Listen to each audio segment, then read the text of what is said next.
What if I told you that the Catholic Church once put a dead man on trial? No, not a statue, not a symbol, not a story people exaggerated over time. This really happened. There was a real body, in a real courtroom, and a man who had been dead for months. Now listen closely. If you skip without subscribing, you will literally miss stories you will never hear again. And once it's gone forever. In the year 897, there was a pope named Formosus. But by the time this story truly begins, Formosus was already gone. He had been dead for 9 long months. His body was buried deep underground, lying alone in a cold, dark grave. Most people believe the dead should be left alone. They should rest in peace.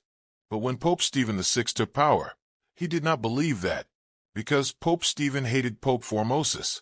He hated him so much that he wanted to erase his name, erase his life, and erase his legacy completely. But there was one problem. Pope Formosus was already dead. So instead of letting the dead rest, the new pope made a shocking decision. They ordered the grave of Pope Formosus to be opened. Workers went to the burial site.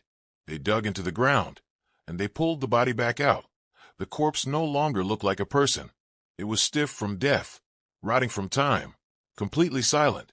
And then, they did something even more disturbing. They dressed the dead body in papal clothes, the same clothes worn by living popes.